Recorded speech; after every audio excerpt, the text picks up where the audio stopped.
A bitter wind rattles through the crumbling arches of St. Ethelric's Monastery, carrying the sharp tang of iron and damp stone.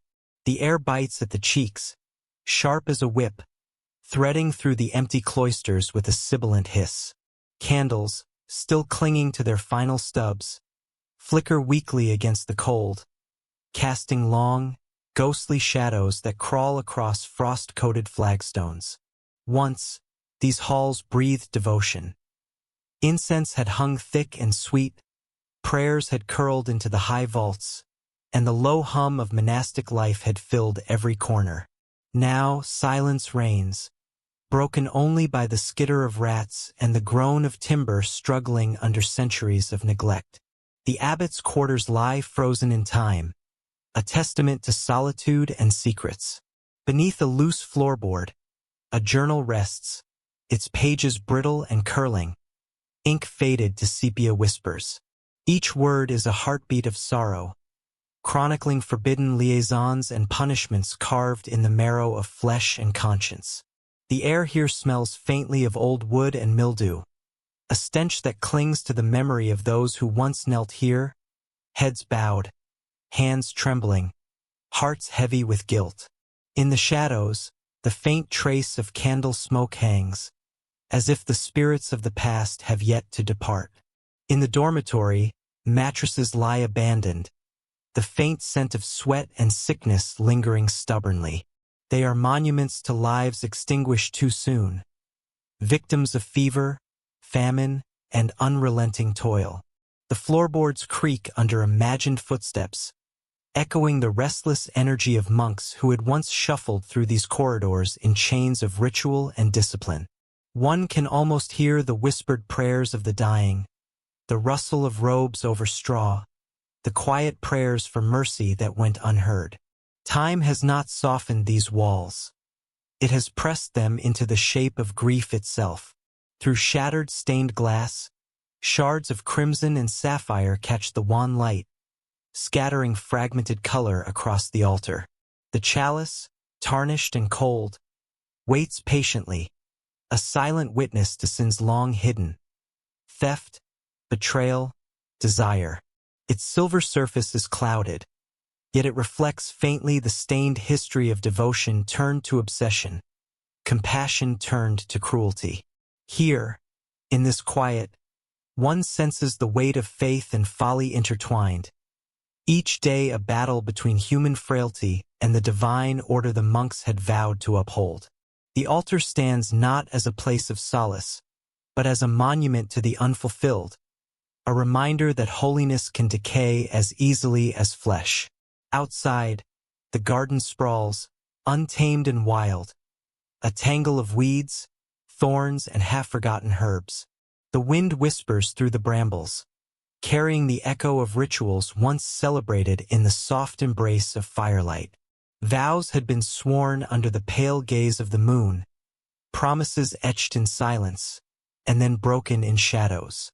The air still vibrates with their memory, the laughter of novices, the stern warnings of elders, the clandestine meetings that defied the monastery's strict laws. It is here, amidst the wild roses and nettles, that devotion and desire collided, leaving their imprint upon the soil itself. A crow lands upon the bell tower, its talons scratching against stone as sharp as a scream. Its cry pierces the emptiness, a sudden reminder that even in silence, life persists. It is a sound both mournful and accusing, marking a threshold between memory and history. Below, the bells hang dormant, their ropes frayed, yet the faintest hint of resonance seems to linger, as if the voices of the departed might call the living into reckoning. In this place, time folds inward.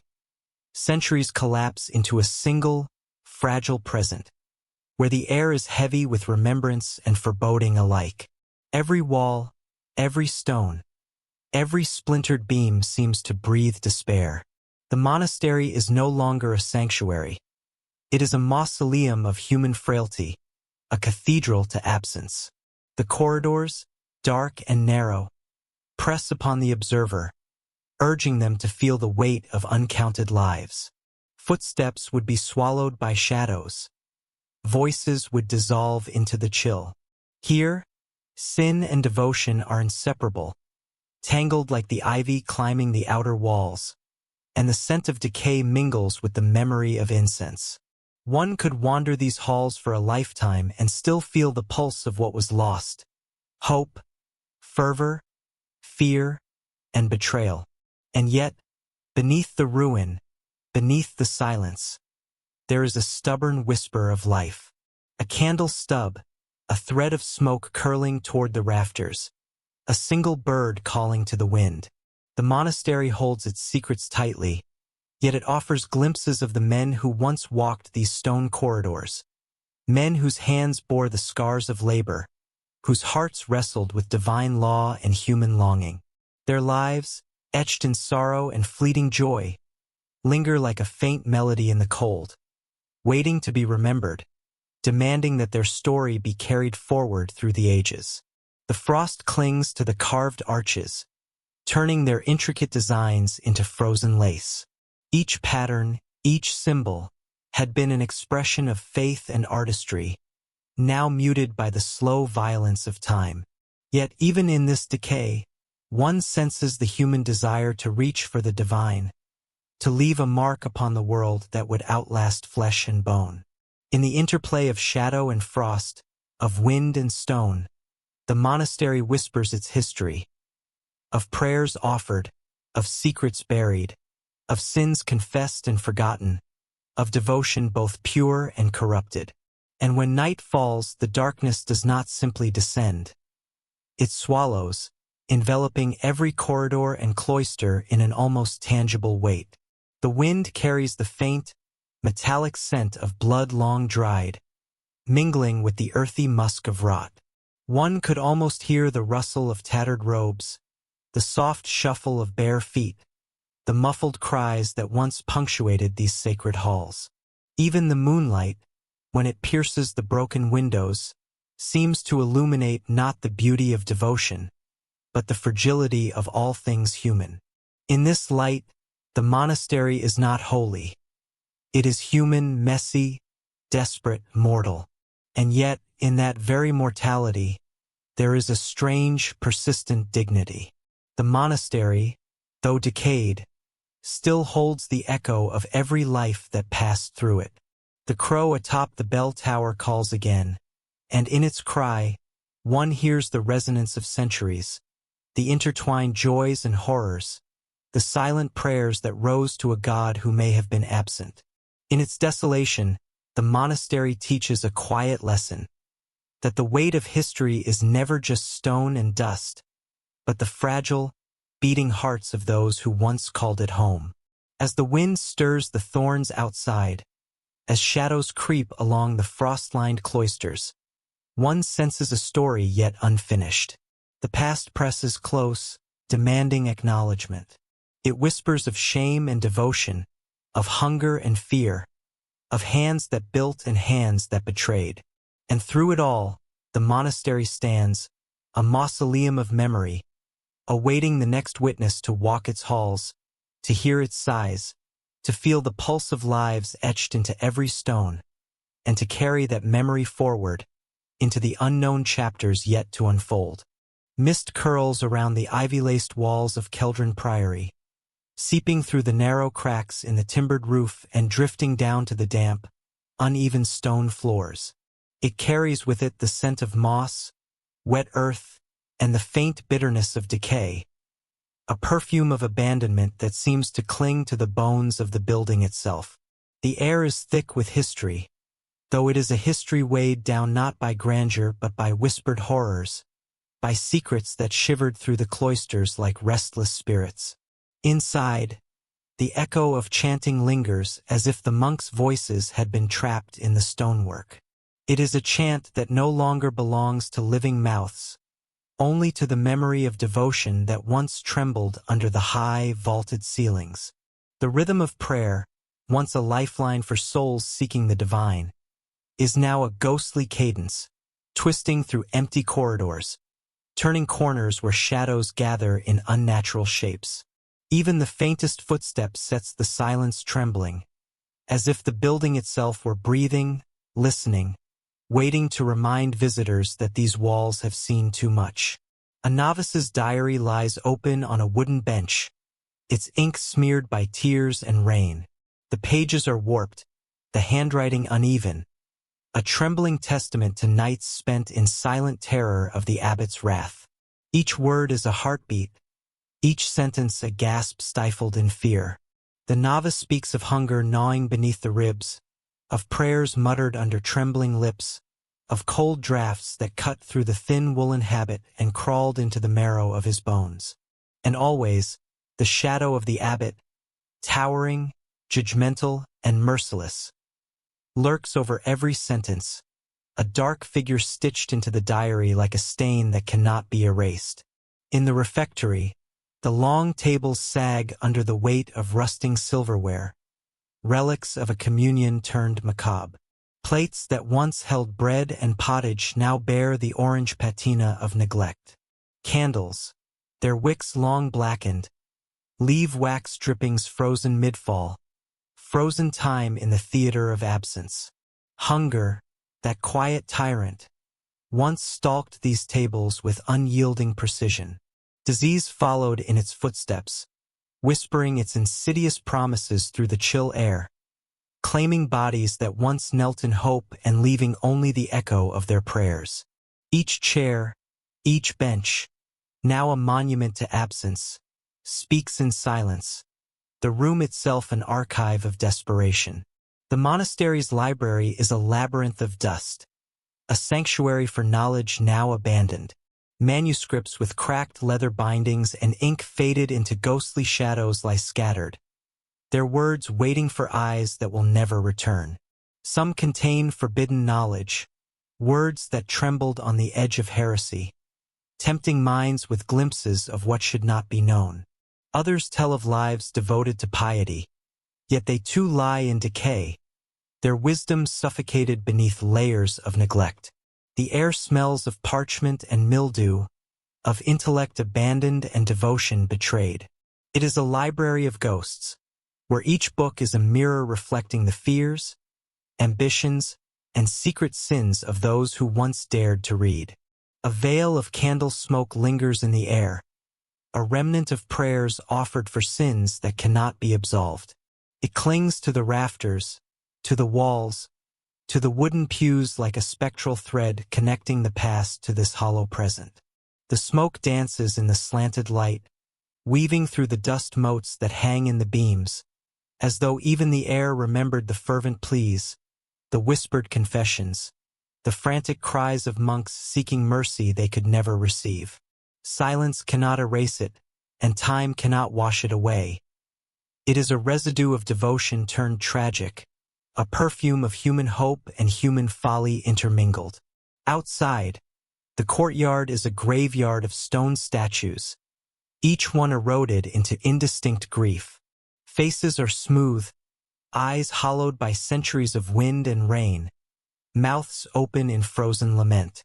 They seem to stare into the sky as if seeking redemption for sins long forgotten, for prayers unheeded. Moss creeps along their bases, threading through the cracks of their once proud pedestals, softening their fury and sorrow into a quiet resignation. The wind carries the distant toll of a bell, long broken, and its clang, or what remains of it, is a sound that vibrates in the chest like a memory too painful to confront. It is a rhythm of collective guilt, a pulse marking the slow decay of a faith that could not withstand hunger, fear, and the cruelty of men. Within these ruined walls, history's secrets are not written in stone alone but in the subtle creak of floorboards, in the cold touch of iron keys left to rust, in the oppressive silence of corridors that once celebrated faith. The cloisters echo with the absence of voices, yet each step taken on the mossy stones seems to awaken the lingering despair. There is a tension in the air, a weight that presses upon the chest, the way shadows stretch and recoil as the sun moves across the sky, as if the building itself were alive, remembering. In one of the upper chambers, a shattered window allows rain to trace slow rivulets across the floor, reflecting the gray, sorrowful sky outside. The room smells of wet stone and old ink, of forgotten candles and damp habits. Here, the novice once crouched in fear, heart hammering as he listened for footsteps, for the abbot's heavy boots on the stairs, for the sound of judgment in the silence. His prayers, whispered between sobs, were both a shield and a confession, a desperate offering to a God whose presence seemed swallowed by the rot and despair surrounding him. And yet, amidst the ruin and the decay, a strange beauty persists. Ivy threads through shattered windows, carving green arcs against the gray. Sunlight, when it pierces the mist, paints streaks of gold on cold stone, illuminating the carvings of saints, angels, and martyrs with a fleeting grace. There is a rhythm here, a heartbeat of the past, where the pain and fear of centuries mingle with the fragile persistence of life. The monastery, though silent, speaks of devotion and betrayal, of faith that could endure only so long before the world's harshness broke it. At the edges of the courtyard, weeds crack through the stones, bending toward whatever light the sky offers. They grow without permission, without ceremony, a quiet rebellion against the order that once demanded perfection. The remnants of the priory are stubborn, stubborn as memory, stubborn as grief. Every stone, every carved face, every shattered window is a testament to human longing, human failure, and the ineffable weight of belief pressed into the shapes of walls. The last light of day finds its way through the lattice of trees beyond the walls, brushing the courtyard with amber fingers. Shadows stretch, mingle, and retreat into the corners, and the priory exhales a silence that is almost a sigh. One imagines the monk's final prayers, the novice's last tears, the echo of voices long gone, all lingering in this hallowed sanctuary.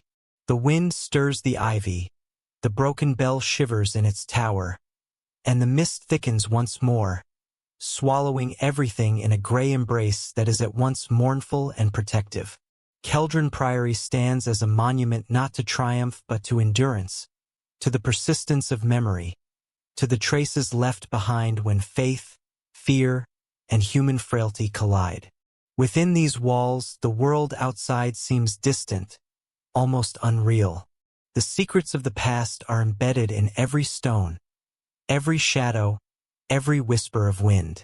And as the mist curls, as the ivy creeps, as the light fades, one cannot help but wonder. What prayers went unheard, what sins remained unredeemed, and which of those lingering ghosts still roam, waiting for absolution that will never come? A solitary raven wheels above jagged cliffs, its wings slicing the salted wind, a dark sentinel against the gray wash of sea and sky. Each cry pierces the hollow air, mingling with the spray that smashes relentlessly against stone, a chant of loneliness that the world has forgotten. Blackmoor Abbey rises from the cliffs like a wound in the landscape, its walls scarred by storms, its windows dark eyes staring over the tumultuous waters. Here, silence is thick enough to taste, sour with the tang of rust, salt, and the lingering residue of prayers that have long since turned to whispers. Inside, the stone corridors stretch like the fingers of some unseen hand, frozen in accusation. Shadows crawl along cracked floors and splintered pews, stretching toward corners that no torch can touch. The air carries the ghost of incense, faint yet stubborn, rising from a censer long abandoned, charred frankincense clinging stubbornly to the memory of devotion. The novice wing lies in disarray, wooden rosaries broken, straw mattresses tossed as if tossed by unseen hands, a single leather-bound psalter lying open on a cold stone slab, its pages yellowed, brittle, whispering secrets of a devotion both sincere and desperate. Each artifact hums with the life that once moved here, rushing feet, whispered confessions, the tremor of a young monk's fear. Tapestries hang in tatters along the cloisters, once vibrant with saints and angels, now mere echoes of stories that time has eaten. The threads murmur of exile and betrayal, of lives severed from the world above, stitched together only by ritual and obedience. Walk too close and you can hear it, the shiver of linen, the rustle of woven memories that bear witness to transgression. A shadow passes in the corner of the eye, a fleeting shape, the mind filling gaps with the sins of those long gone. The abbey does not forgive. It keeps each secret, every whispered sin, like a vault sealed in mortar. In the infirmary, the aftermath of death clings to the air like a mildew that will not lift. Rusted instruments lie abandoned, cruel and precise, beside dried stains that are mute testimony to a plague that struck like a predator unseen. The smell of iron and decay lingers in the nostrils, a constant companion to the ache of absence. Beds once cradling fevered bodies sag in silent accusation, the straw hardened by grief. Every corner of this chamber is etched with sorrow, too heavy to lift, too permanent to ignore. One can almost see the fevered hands reaching for comfort, the eyes closing forever under the weight of solitude, the final prayer swallowed by the cold stone. Above, the bell tower leans precariously, its wooden beams groaning against the wind. It is a monument to duty forgotten, ringing only in memory, each toll a heartbeat of what was once sacred, now hollow. Outside, the wind carries a sound no ear can truly claim, the faint echo of a choir, voices lifting in unison yet gone before recognition. It is a song of ghosts, imagined only by those who dare to remember. The cliffs drink it in, the sea murmurs it back, and the abbey listens in silence. Saints are absent here. Only the shadows of sinners remain, each confession embedded deep in stone, mortar, and memory. The walls themselves seem to breathe, inhaling regret, exhaling the weight of secrets that cannot be cleansed. The chapter house holds the last candle, flickering as if fighting against the inevitability of darkness. Its flame illuminates an inscription scratched into the floor, a plea whose meaning has slipped beyond reach. A prayer, a warning, a confession lost to the years. Kneeling in that flickering light, the stone beneath your hands feels alive, humming with the tremor of guilt and fear that once filled these halls. Here, devotion and sin intertwine, inseparable, each feeding the other until the abbey itself seems a living testament to human frailty.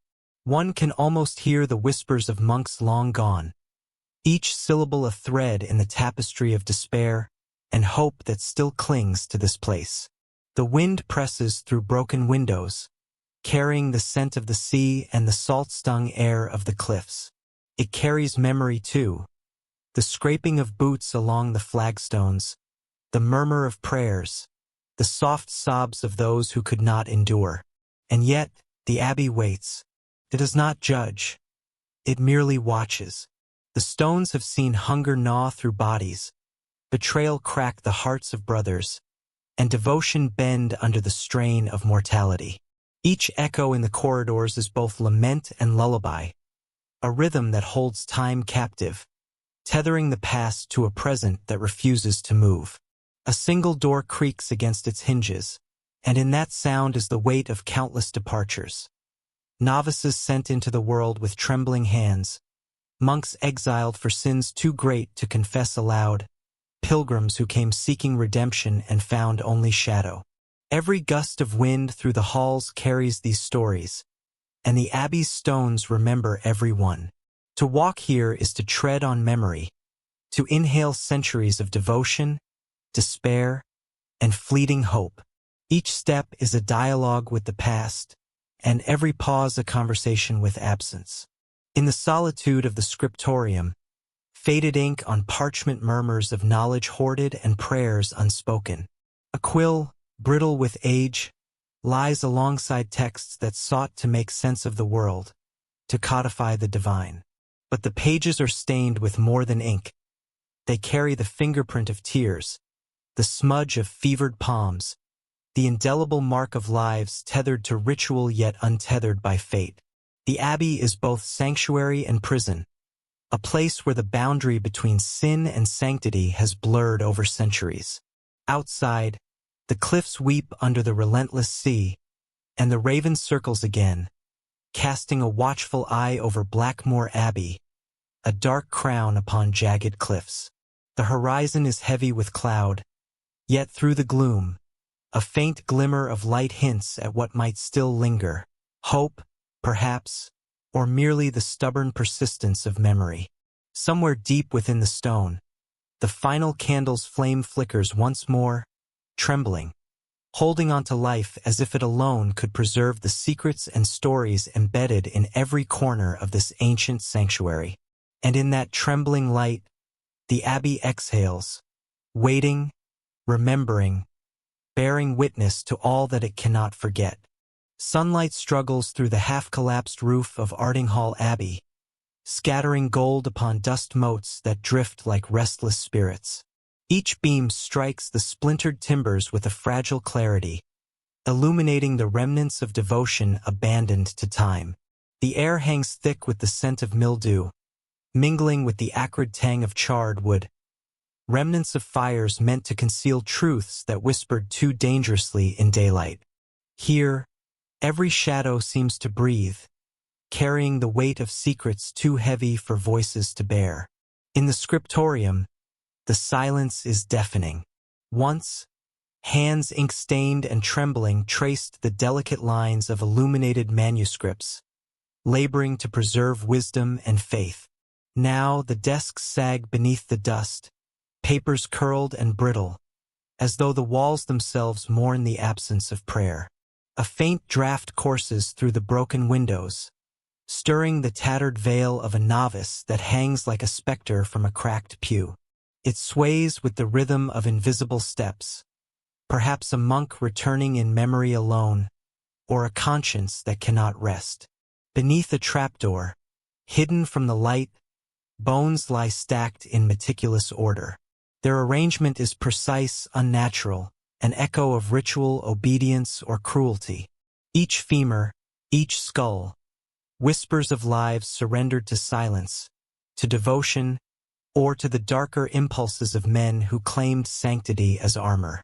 The abbey's orchards have grown untamed, thorns clutching at rusted iron gates, their blossoms mottled and rotting. The fruit, though once a symbol of life and providence, now hangs heavy with decay, sweet and sour in equal measure. The walls of Ardinghall are carved with angels frozen mid-bow, their wings fractured, eyes downcast, as if even the stone mourns the weight of unkept vows. At dusk, these shadows stretch across the chapel floor, twisting with the wind, bending toward the earth in silent penance. The altar bears its scars. A hairline crack runs across the marble, the chalice dented, its surface dulled by time. Yet, in these fractures, memory lingers. The faint trace of incense, the whisper of prayer, the shuffle of monks' feet over stone. All cling to the air like a perfume, subtle and unyielding. Every creaking timber tells a story. A bench, splintered at the edge, recalls the despair of those who knelt too long, of heads bowed not just in worship, but in fear. The door to the chapter house, now hanging crooked on its hinge, hints at disputes settled in whispers, alliances formed and broken behind the curtain of faith. Obedience here was a blade as sharp as any sword, betrayal a shadow that could stretch across a lifetime. The abbey does not forgive. The stones remember. Through the corridors, the wind stirs, carrying voices from the past, some plaintive, others commanding. It rustles through the once ornate tapestries, their colors faded, their stories unraveled. The monks who once walked these halls are gone, yet their choices linger. The fervent devotion that built altars, the secret machinations that hid sins beneath ritual. Here, faith was both sanctuary and prison, each vow a chain linking the living to the dead, the sinner to the saint, the whispered truth to its inevitable concealment. The infirmary lies in shadow, beds overturned, ointment jars shattered. The smell of herbs, lavender, rosemary, sage, fights with rot, hinting at care once given, then abandoned. Illness and mercy walked hand in hand here, yet in the quiet aftermath, only echoes remain. Outside, the orchards murmur with life returning in defiance of neglect. Wild thorns scratch against stone, birds nest in broken gutters, and vines crawl over the remnants of walls, reclaiming dominion over what once was human hands' work. Ardinghall's library is a tomb of knowledge.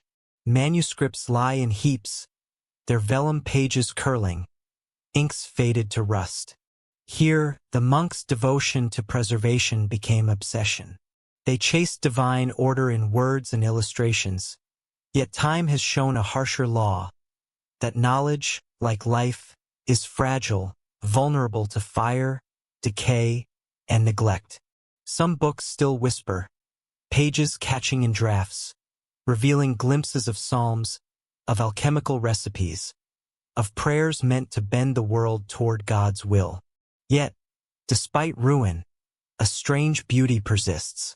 The half-collapsed roof frames the sky like a cathedral's final act, a broken promise of grandeur. Sunlight, slipping through gaps, illuminates the dust, the bones, the curling manuscripts, creating a mosaic of light and shadow. The air vibrates with memory, as if the abbey itself exhales the sorrow and fervor of centuries. Every corner, every echo, is a testament to lives devoted, lives betrayed, lives lost in pursuit of something higher than the self. As night falls, the shadows of angels stretch further, the wind whispers through broken windows, and the abbey exhales its long-held secrets. In this silence, the observer feels the weight of history pressing close, as though the stones themselves are conscious. The tattered veil still sways, the orchard still grows wild, and beneath the trapdoor, the bones remain, precise and silent, guarding the truth no one dares to speak aloud. Ardinghall Abbey does not offer comfort. It offers remembrance, raw and unfiltered, a reminder that faith and fear, devotion and cruelty, hope and despair are never far apart. It is a place where the past is not saintly, not pure, but alive, breathing beneath the ruined roof, waiting for those who dare to listen. And as the final light fades, one cannot help but wonder, what voices still linger here, and which of them might rise again with the dawn? Dawn seeps reluctantly through the high arched windows of Winthorpe Monastery, spilling pale light across stone floors cold enough to bite at the soles of bare feet. The air hangs thick, heavy with the scent of burnt wax and mildew, a perfume of neglect that clings to every shadowed corner. Here, in the silence of empty cloisters, time seems to hold its breath. Stains mar the floors, dark and stubborn, reminders of sins too complex or too shameful to wash away, even under torrents of rain. The monastery exhales a quiet despair, a memory of devotion turned brittle, of prayers whispered into walls that would not answer. The novices' quarters lie in muted chaos, fragments of parchment strewn across the cold stone. Words etched in trembling ink speak of fear and longing, of nights spent huddled beneath rough blankets, hearts hammering in anticipation of punishment for sins yet to be imagined. Each sheet of parchment bears witness to a young soul caught between obedience and terror, the invisible lash of discipline sharper than any rope or rod. And in the shadows, a rusted key rests in a crevice, its iron cold as guilt. Forgotten, abandoned, it is a silent sentinel to the secret chambers beneath the monastery. Rooms where whispered conspiracies shaped destinies, where forbidden acts went unspoken, yet left their mark on flesh, mind, and memory. The refectory stretches long and hollow, a once sacred hall of sustenance now echoing with emptiness. Splintered tables, pocked and scarred by generations of hands, bear the ghost of feasts and communion alike. The scents of roasted meats and warm bread have long since dissipated, replaced by dust and the faint rustle of vermin across the cold stones. Here, silence is absolute, heavy, interrupted only by the wind that slips through broken window panes. Yet, in this silence, one can almost hear the echoes of voices raised in prayer, in argument, in despair. A monk's whispered confession, a novice's tremor of guilt. These echoes cling to the walls, a testament to the fragile line between devotion and desperation. Beyond the walls, the gardens have surrendered to neglect. Ivy and thorn choke the remnants of statues, faces once noble and serene now eroded, erased by wind, rain, and perhaps resentment. Their expressions, lost to time, carry the weight of unspoken stories. Pilgrimages of hope ended in sorrow, vows broken in shadowed corners, the quiet suffering of those who bent beneath authority yet found no mercy. Every gnarled tree and twisted root seems to murmur of secrets held too tightly, of devotion mislaid and cruelty disguised as discipline. Even the birds avoid these gardens, their absence a silent judgment on the desecration of beauty by neglect and human hands alike. In the bell tower, the rope hangs frayed, its fibers brittle with age. Once, it summoned the faithful to prayer, the clangor of bronze mingling with the cries of grief and joy, of penance and celebration.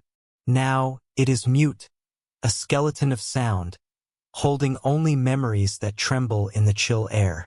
The wind threads through broken arches, carrying with it the faintest whisper of a bell that will never toll again, a voice that once bound the lives of monks to a rhythm of sacred hours.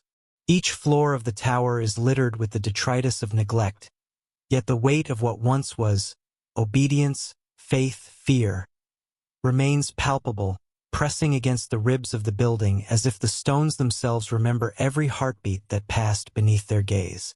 The dungeons beneath Winthorpe are colder still, the iron chains dulled with rust but not entirely silenced. In this darkness, the clinking of metal is not merely noise. It is confession. It is warning. It is the memory of those who once trembled here, awaiting judgment from lips that spoke in scripture but delivered cruelty in human voice. Each corridor carries the smell of damp and decay, the residue of suffering pressed into the stone.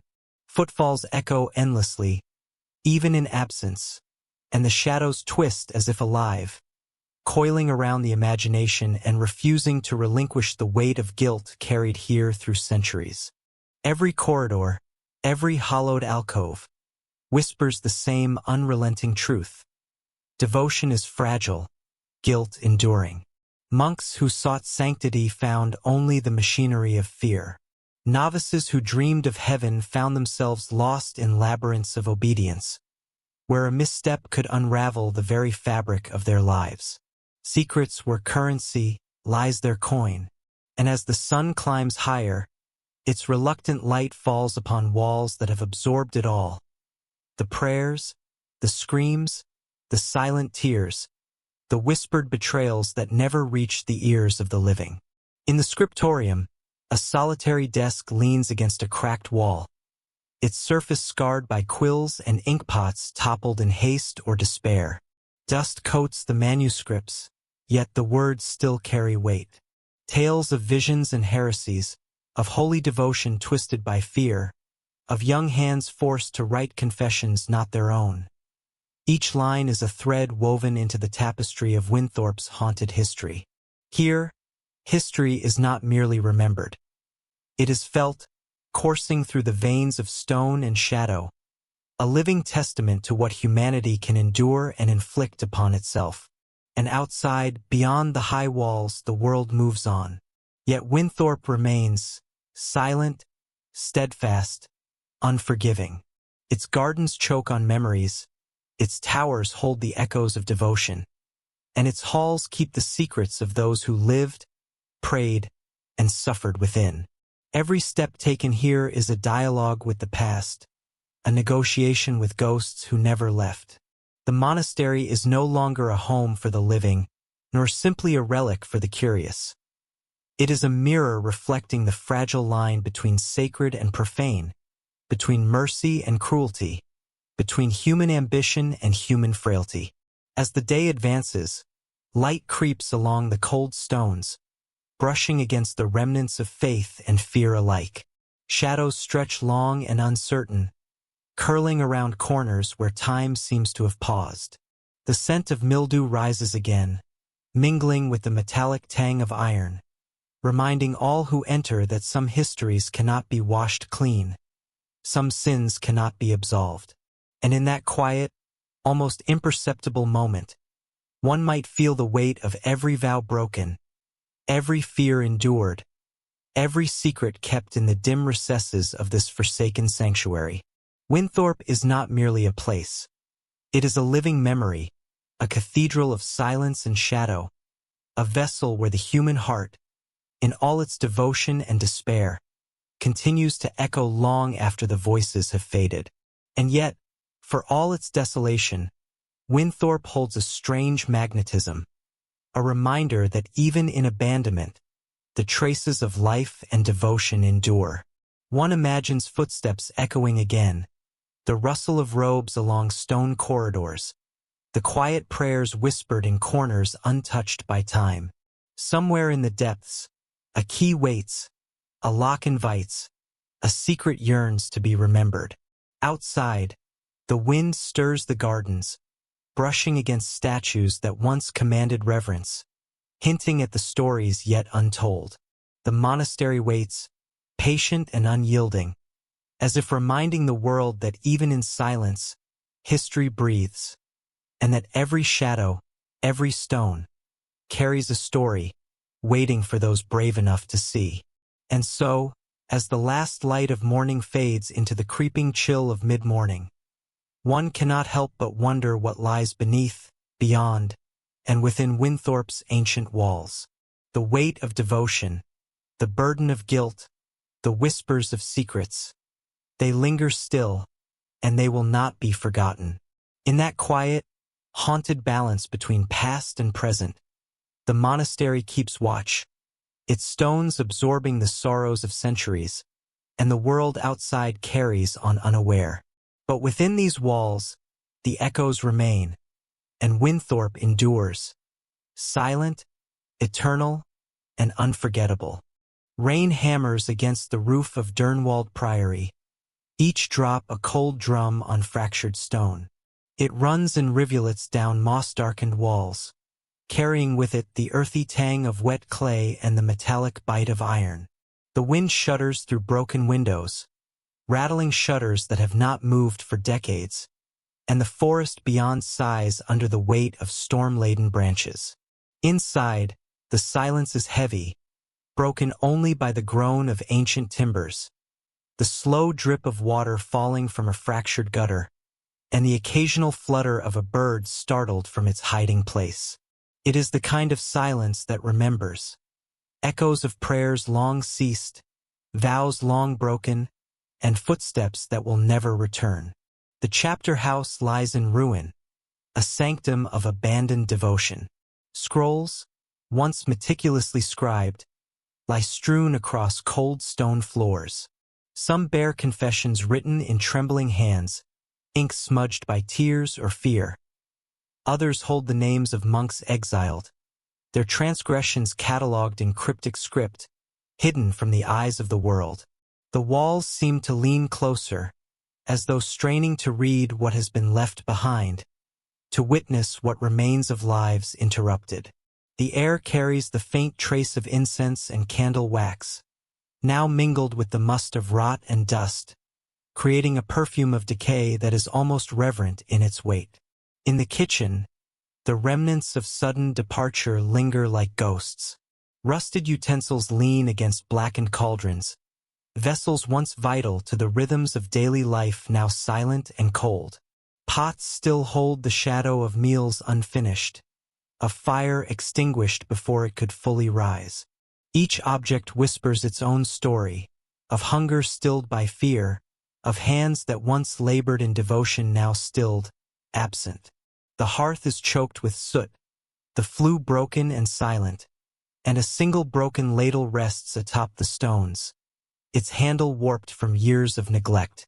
It is a kitchen frozen mid-ritual, a place where human frailty met the unforgiving inevitability of abandonment. A lone bell rests in the tower, its bronze cracked and pitted.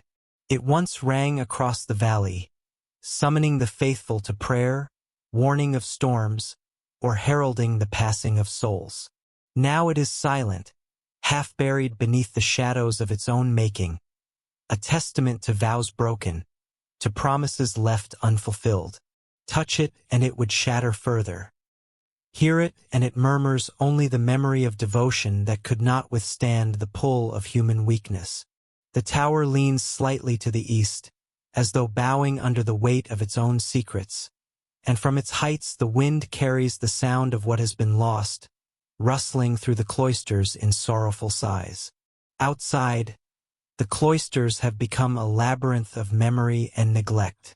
Weeds twist around worn stones, reclaiming the sacred paths that once echoed with prayerful steps. Ivy creeps along columns, clinging to arches like fingers desperate for contact with life. The stones themselves seem to breathe in the damp air, absorbing the echoes of the past. The whispered confessions, the quiet laughter, the chants of those who once lived with unwavering devotion. There is a rhythm here, a slow pulse that measures the decay, the passage of seasons, the inevitable erosion of all that men build with care. The air is thick with the scent of rain-soaked earth, moss, and the faintest hint of smoke from long-extinguished fires. In the scriptorium, the scent of ink lingers as a ghost of knowledge once treasured. Manuscripts, delicate and curling at the edges, lie half-hidden beneath layers of dust, their margins filled with notes that speak of discipline, doubt, and curiosity.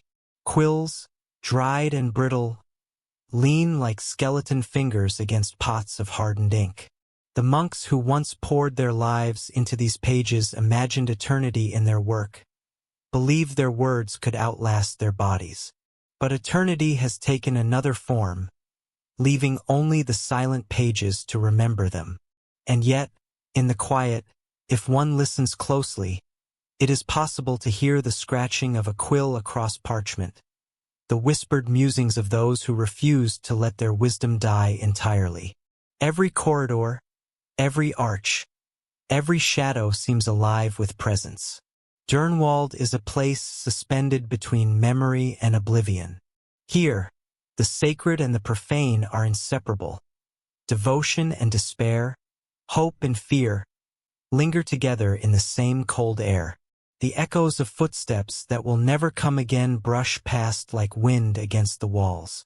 The souls of the past do not scream, nor do they weep. They wait. They wait for remembrance, for understanding, for the fragile grace of forgiveness.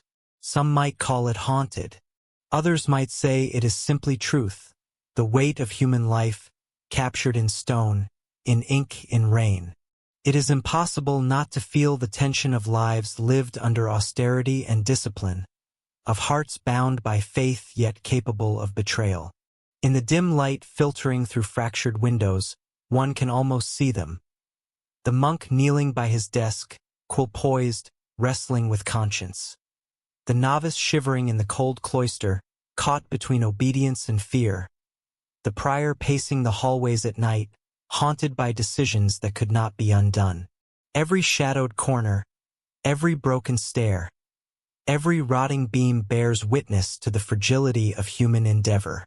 Time has not softened it.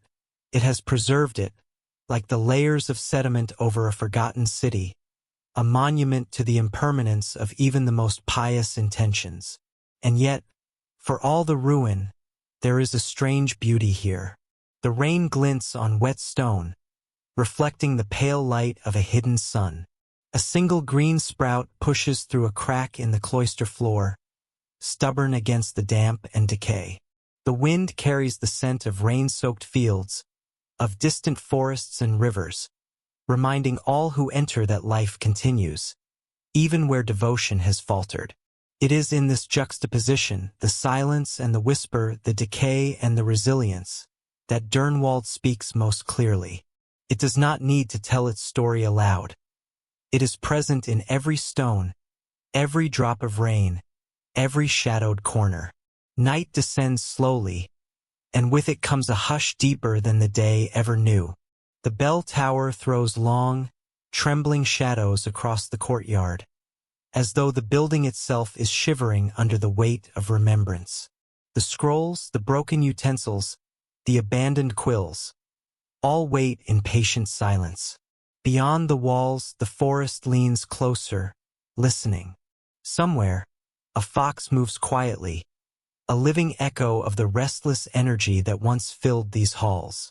The storm continues, but it no longer seems violent, only insistent, a reminder that time moves on, relentless and indifferent, carrying with it the lives, the secrets, and the prayers that shaped Durnwald's fleeting eternity. As dawn approaches, the rain softens to a whisper, and the priory breathes in a muted quiet. The chapter house, the scriptorium, the cloisters, all are suspended in this fragile moment, caught between the past and whatever future may come. And somewhere, in the spaces between stones and shadows, the stories of those who lived here wait, patient and enduring, neither condemned nor forgotten. In Durnwald, memory is both a weight and a gift, a reminder that even in abandonment, the echoes of devotion endure, waiting to be heard, waiting to be understood.